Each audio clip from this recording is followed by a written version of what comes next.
কৃষি বাংলাদেশের অর্থনীতির একটি বড় অংশ, যা খাদ্য নিরাপত্তা এবং অনেক মানুষের জীবিকা নির্বাহের একটি বড় উৎস। যদিও বর্তমানে জলবায়ু পরিবর্তন সহ বিভিন্ন কারণে কৃষিজমি অনেক কমে আসলেও কৃষকদের দীর্ঘদিনের পেশা এবং নিজস্ব স্বকীয়তাকে ধরে রাখতে অনেক কৃষক বন্ধুরা যুগ যুগ ধরে কৃষিকে একমাত্র আয়ের উৎস হিসেবে বেছে নিয়েছে। তার মধ্যে আমাদের দেশের শীতকালীন চাষ কৃষকদের পুরো বছরের আর্থিক যোগানের একটি বড় উৎস হিসেবে কাজ করে। তারা প্রতিদিন হাড় কাঁপানো শীতে সূর্যোদয় থেকে সূর্যাস্ত পর্যন্ত মাঠে পরিশ্রম করেন, সারা বছরের স্বপ্ন বুনে দেন জমিতে। তাদের পরিশ্রম, ধৈর্য ও সৃজনশীলতার ফলে আমরা প্রতিদিন পেতে থাকি তাজা শস্য, সবজি ও ফল। কিন্তু কখনো কখনো তাদের এই স্বপ্ন বাধার সম্মুখীন হয়, জীবনকে চ্যালেঞ্জিং করে তোলে। কারণ সঠিক পরিচর্যা এবং বিশেষ পরামর্শের অভাবে প্রতিদিন ক্ষতির মুখে পড়ছেন এমন অসংখ্য কৃষক। তেমনই একজন কৃষক জাফর আলম, যিনি কক্সবাজার সদর উপজেলার খুরুশকুলি ইউনিয়নের ডেলপাড়া গ্রামের বাসিন্দা। শীতকালীন সবজি চাষে লাল পোকার আক্রমণে ব্যাপক ক্ষতির সম্মুখীন হয়েছেন। আরও বিস্তারিত শুনে আসি তার মুখ থেকে। এবছর একটু ফায়দা কম হয়েছে দে, ওই ফুকার, লাল বিয়ারাম, ছড়া বিয়ারাম ইবার দ্বারা আর মুছরা বিয়ারাম ইবার দ্বারা ফসল কিন্তু সবল করে পারি নাই, এই জন্য লাভ কম। দুই গুণ হাইনে পারি, এক তোলাই শেষ।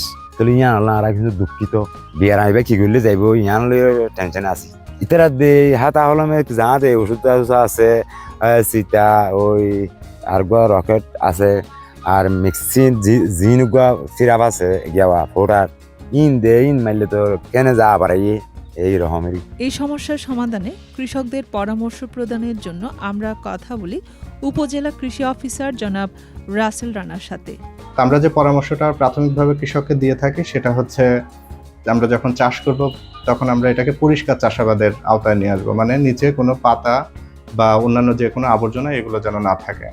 এরপরে আমরা যে পরামর্শটা দিই, যদি প্রাথমিকভাবে এই প্রকার আক্রমণ দেখা দেয়, তাহলে আমরা প্রাথমিকভাবে যে আমাদের চুলার ছাই আছে, এই ছাই এবং সাথে যদি একটু কেরোসিন মিশ্রিত করে দিতে পারি, তাহলে পোকাটা চলে যাবে। এরপরে আমরা জৈব পালানাশক ব্যবহার করতে পারি। সেক্ষেত্রে আমরা যে মেহগনির বীজ আছে, এই মেহগনির বীজ যদি আমরা একটু ভিজায় রেখে তার যে পানিটা হবে সকালবেলা, ওই পানিটাকে যদি আমরা স্প্রে করে দিতে পারি, তাহলে আমার বিটল পোকাটা চলে যাওয়ার সম্ভাবনা থাকে।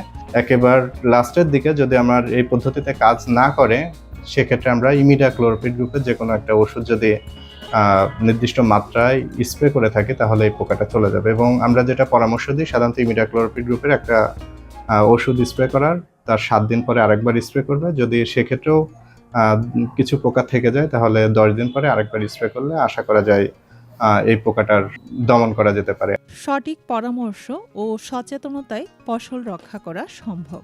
আপনার নিকটবর্তী কৃষি অফিসের সহযোগিতা কৃষকদের জন্য হতে পারে বড় ভরসা। কারণ কৃষকই আমাদের খাদ্যের যোগানদাতা। তাদের সমস্যা সমাধানে প্রয়োজন সচেতনতা ও সহযোগিতা। তবে কৃষি থাকবে নিরাপদ, দেশ থাকবে খাদ্য স্বয়ংসম্পূর্ণ।